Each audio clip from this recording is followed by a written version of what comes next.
अब ट्रिक देख लेते हैं, मतलब 222 तक की ट्रिक है ये। ऐसे याद कर लो, NHRC जो है, NHRC आओ और रेस्ट करो। So hello everyone, good afternoon to all and चलिए स्टार्ट करते हैं आज का लेक्चर। अब ये पार्ट 6 में है हाई कोर्ट, क्योंकि ये स्टेट की बात कर रहे हैं, तो स्टेट वाली चीज़ जितनी भी है वो पार्ट 6 में थी, 214 से लेकर 231 तक। ये कौन सा चैप्टर है? चैप्टर नंबर 5 है, पार्ट 6 का चैप्टर 5 है ये। Okay, chapter 1 general, chapter 2 state executive, chapter 3 state legislature, chapter 4 ordinance power of governor और चैप्टर 5 हाई कोर्ट, 214 से 231। ये रेंज याद करना इंपॉर्टेंट होता है, उससे क्या होता है, हमें ऑप्शन एलिमिनेशन में हेल्प मिलती है।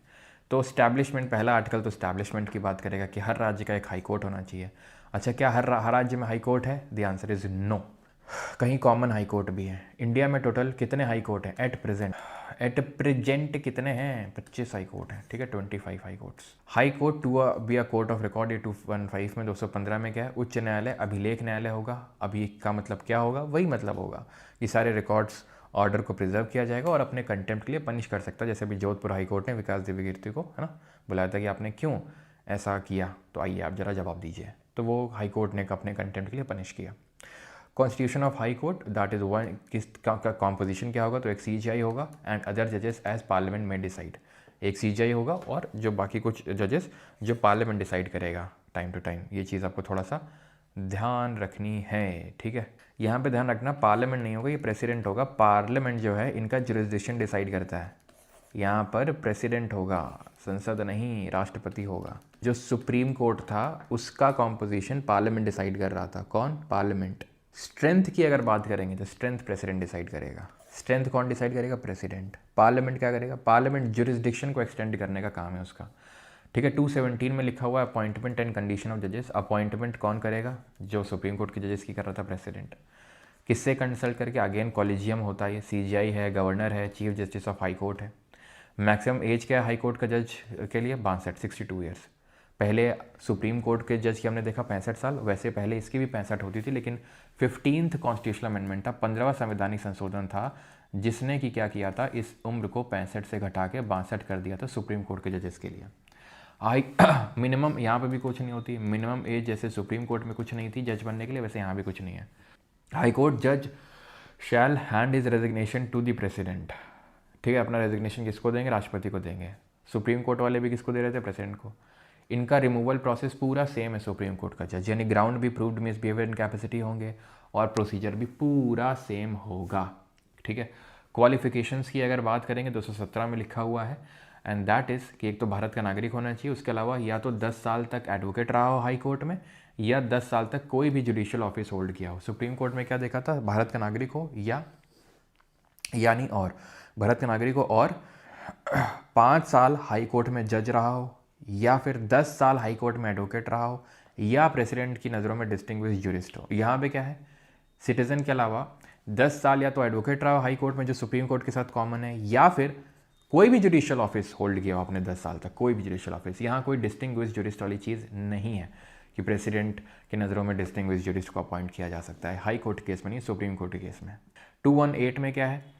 Application of certain provisions applies to supreme court जजेस removal procedure to high court जजेस, जजेस इंक्वायरी एक्ट ऑफ 1968। मतलब पूरा सेम है प्रोसीजर, जो सुप्रीम कोर्ट के जज को हटाने का और हाई कोर्ट के जज को हटाने का जो पूरा प्रोसीजर है वो सेम। कि हाई कोर्ट का भी जज आज तक कोई रिपील नहीं, मतलब रिमूव नहीं हुआ। नो हाई कोर्ट जज हैज़ बीन इम्पीच्ड और has been removed till now, ठीक है, has been removed till now. आज तक किसी को रिमूव नहीं किया गया, किसी भी हाई कोर्ट जज को। पास हुए हैं जैसे इनके खिलाफ भी एक और एक जज थे जिनका नाम था सौमित्र सेन, 2011 में इनके खिलाफ राज्यसभा में, अभी तो इनके खिलाफ क्या पास इम्पीचमेंट मोशन शुरू नहीं हुआ है कि भाई स्पेशल मेजोरिटी से। 2011 में सौमित्र सेन के खिलाफ पास हो गया था राज्यसभा में, जैसे उनको लगा कि अब तो दिक्कत हो जाएगी, ही रिजाइंड, उन्होंने अपने आप रेजिग्नेशन दे दिया प्रेसिडेंट को, तो इम्पीचमेंट तक बात पहुंची नहीं। तो ना तो कोई सुप्रीम कोर्ट ना कोई हाई कोर्ट जज को आज तक रिमूव किया गया है। शपथ इनको राज्यपाल दिलाता है, उनको कौन दिलाता है? सुप्रीम कोर्ट वालों को प्रेसिडेंट दिलाता है, ठीक है। सुप्रीम कोर्ट वालों को प्रेसिडेंट दिलाएगा, हाई कोर्ट वालों को गवर्नर। अपॉइंट दोनों को प्रेसिडेंट करेगा, रिमूव दोनों को प्रेसिडेंट करेगा। इनको रेजिग्नेशन देना तो प्रेसिडेंट को देंगे, लेकिन छोटे मोटे काम है ओथ वाले वो गवर्नर करवा देता है। Restrictions on practice after retirement, यानी अगेन रिटायरमेंट के बाद प्रैक्टिस नहीं कर सकते हैं। सुप्रीम कोर्ट जा सकते हैं प्रैक्टिस करने के लिए, ठीक है, अनदर हाई कोर्ट, लेकिन निचली कोर्ट में नहीं, अदालतों में नहीं जा सकते हैं। सैलरी अलावेंसेज इनके जो कंसल्ट फंड ऑफ इंडिया है उससे नहीं, स्टेट से निकलते हैं। पेंशन निकलती है इंडिया से, क्योंकि इसलिए निकलती है क्योंकि अब मान लो कि किसी ने इलाहाबाद, जैसे ये हैं यशवंत जी, इन्होंने इलाहाबाद में सर्व किया, दिल्ली हाई कोर्ट में सर्व किया, तो अब इनको कौन पेंशन देगा? इलाहाबाद देगा, दिल्ली देगा, कौन देगा? तो फिर वो भारत के उससे निकलती है, जो संचित निधि है उससे। स्टेट से निकलेगी उनकी सैलरी, जिस भी स्टेट में सर्व कर रहे होंगे वहाँ के कंसोलिडेटेड फंड से वो सैलरी निकल के आएगी।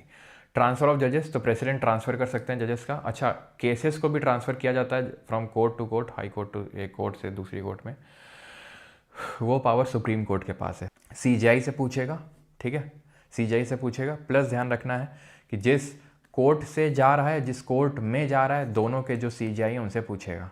ये चीज़ आपको ध्यान रखना है, ठीक है।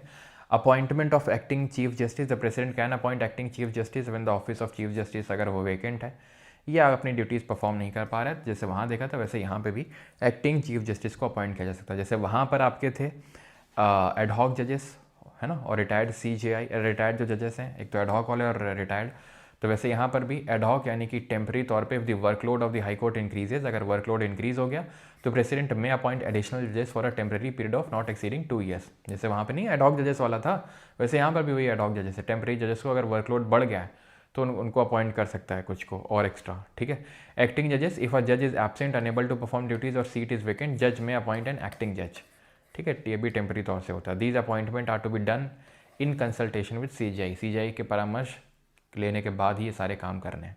देन जैसे वहाँ पे था रिटायर्ड जो जजेस हैं सुप्रीम कोर्ट के, उनको बुलाया जा सकता है। उसी तरीके से हाई कोर्ट के जो रिटायर्ड जजेस हैं उनको बुलाया जा सकता है। Chief justice of high court can request the attendance of retired जज ऑफ हाई कोर्ट और एनी अदर कोर्ट, प्रेसिडेंट से पूछ के वो बुला सकता है, ठीक। जुरिस्डिक्शन की बात करते हैं। जैसे हमने सुप्रीम कोर्ट के जुरिस्डिक्शन की बात करी तो ओरिजिनल हमने पढ़ा जुरिस्डिक्शन, हमने एपलेट जुरिस्डिक्शन पढ़ा, है ना, एडवाइजरी जुरिस्डिक्शन पढ़ा आर्टिकल नंबर 143 में, जहाँ पर एडवाइस लेने जा रहा था प्रेसिडेंट सुप्रीम कोर्ट से। उसी तरीके से यहाँ पर भी जुरिस्डिक्शन है हाई कोर्ट का।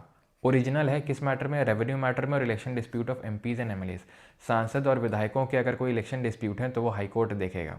एपलेट जुरिस्डिक्शन यानी कि यार कोई लोअर कोर्ट है, डिस्ट्रिक्ट कोर्ट है, जैसे यहाँ पे हम क्या कर रहे थे सुप्रीम कोर्ट में, हाई कोर्ट में हमें न्याय नहीं मिला तो हम सुप्रीम कोर्ट जा रहे थे, यही हो रहा था।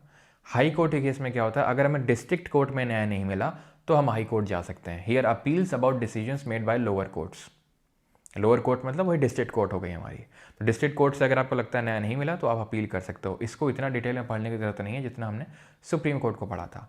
देन इसी में रिट जुरिस्डिक्शन भी लिखा हुआ है, ठीक है। रिट जुरिस्डिक्शन डिटेल में 226 में लिखा हुआ है कि कहाँ कहाँ पावर है हाई कोर्ट के पास रिट इशू करने की। तो रिट जुरिस्डिक्शन वाइडर है, क्यों वाइड हमें पता है, फंडामेंटल राइट और लीगल राइट दोनों को एनफोर्स करने के लिए इशू कर सकता है। ये फंडामेंटल राइट में हमने डिटेल में पढ़ा था इसको। हाई कोर्ट में refuse to issue writ but supreme court can not, क्यों? क्योंकि सुप्रीम कोर्ट का जो रिट जुरिस्डिक्शन है वो आर्टिकल 32 में है, अनुच्छेद 32 में के तहत रिट मिली हुई है उसमें सुप्रीम कोर्ट को रिट पावर, तो वो एक फंडामेंटल राइट है, इसलिए सुप्रीम कोर्ट मना नहीं कर सकता है, लेकिन हाई कोर्ट मना कर सकता है क्योंकि आर्टिकल 226 कोई एक फंडामेंटल राइट यानी मौलिक अधिकार नहीं होता है।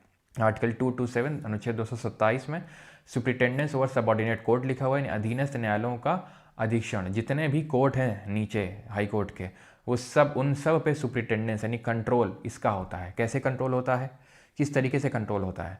तो कुछ भी कोई रूल बनाना है, ठीक है, डिस्ट्रिक्ट कोर्ट को लेके कुछ भी, कोई भी रूल हो सकता है, स्टाफ को लेके रूल हो सकता है, वो सब हाई कोर्ट बनाएगा, ठीक है। तो ये चीज़ आपको थोड़ी सी ध्यान रखना है, ये सारी पावर्स किसके पास होती हैं? हाई कोर्ट के पास।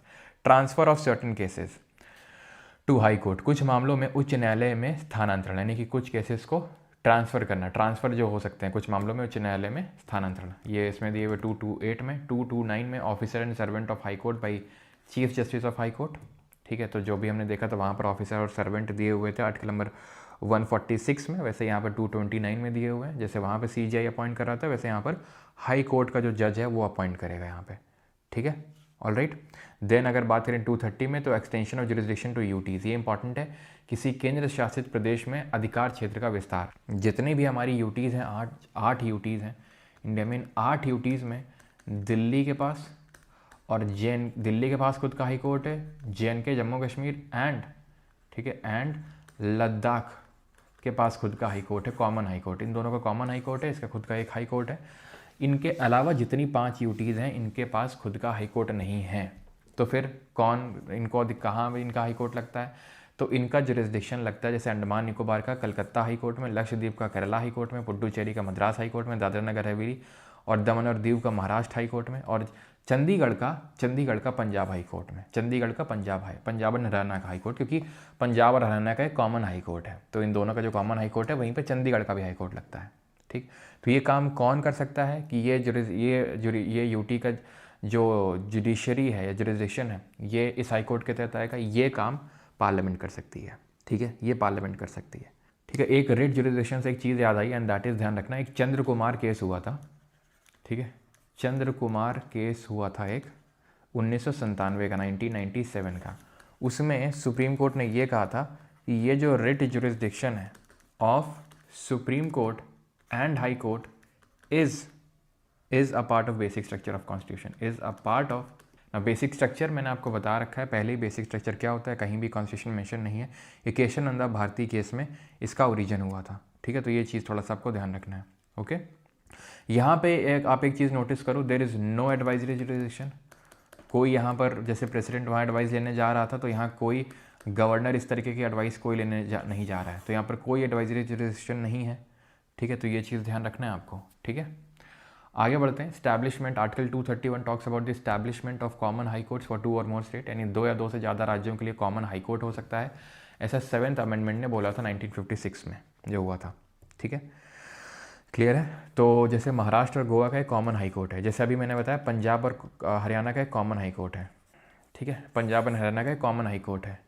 अरुणाचल प्रदेश, नागालैंड, मिजोरम, असम, इनके पास एक कॉमन हाई कोर्ट है जो गुवाहाटी में है। यानी अरुणाचल प्रदेश के पास कोई खुद का कोर्ट नहीं है, नागालैंड के पास खुद का कोई कोर्ट नहीं है, मिजोरम के पास खुद का कोई कोर्ट नहीं है। इन सब का कोर्ट इंक्लूडिंग असम लगता है असम की कैपिटल गुवाहाटी में, सॉरी असम की सिटी गुवाहाटी में, कैपिटल तो दिसपुर है। और 11 बज चुके हैं। मतलब अब तुम बोलोगे कि जानबूझ के सर बोलते हैं, लेकिन अभी जस्ट मैंने देखा। ठीक है, मैं कमेंट्स बीच बीच में देखने के लिए दूसरी डिवाइस उठाता हूँ। ठीक है, तो जस्ट अभी मैंने उठाया एंड जस्ट देखो 11 और तुम लोगों के कमेंट भी हुई 11। ठीक है, तो ये चीज़ आपको ध्यान रखना है। गुवाहाटी हाई कोर्ट का सबसे ज़्यादा मतलब जुरिस्डिक्शन है। Then transfer of cases to federal courts. ये पहली हाई कोर्ट कौन सी थी? कैलकाटा हाई कोर्ट थी, इंडिया में 1862 में बनी थी। ठीक है, और पहली कैलकाटा हाई कोर्ट थी, देन बॉम्बे थी, देन मद्रास थी। ठीक है, कैलकाटा, बॉम्बे, मद्रास, ये सबसे पहले सेटअप हुई थी। इसमें सबसे पहले हाई कोर्ट आपकी हुई थी कौन सी? कैलकाटा की हाई कोर्ट हुई थी। सेकंड हाई कोर्ट थी आपकी बॉम्बे की, वो 1862 में वो भी हुई थी। थर्ड मद्रास की थी, वो भी 1862 में ही हुई थी, लेकिन पहले ये हुई थी। फर्स्ट फीमेल हाई कोर्ट जज जस्टिस एना चांडी, केरला में। Justice first female chief justice of high court, पहली फीमेल हाई कोर्ट की जज एना चांडी, केरला हाई कोर्ट की। फीमेल चीफ जस्टिस की अगर बात करेगा तो जस्टिस लीला सेठ, हिमाचल प्रदेश हाई कोर्ट की बनी थी। ठीक है, टोटल हाई कोर्ट्स इंडिया में कितने हैं? 25 हैं, 25 हैं। अब ट्रिक देख लेते हैं। ठीक है, ट्रिक किस तरीके से, ये 222 तक नहीं है, मतलब 222 तक की ट्रिक है ये। ऐसे याद कर लो, NHRC जो है, NHRC आओ और रेस्ट करो। H से there shall be high court in each state. R से record, court of record. C से कॉन्स्टिट्यूशन नहीं है बेटा, constitution of high court. A से अपॉइंटमेंट, A से application of certain provision. O से ओथ, कौन दिलाता है? गवर्नर दिलाता है। R से रजिस्ट्रेशन दिए हुए हैं। S से सैलरी दी हुई है और T से ट्रांसफर ऑफ जजेस। तो 222 तक आप इस तरीके से याद कर सकते हो। NHRC आओ और रेस्ट करो।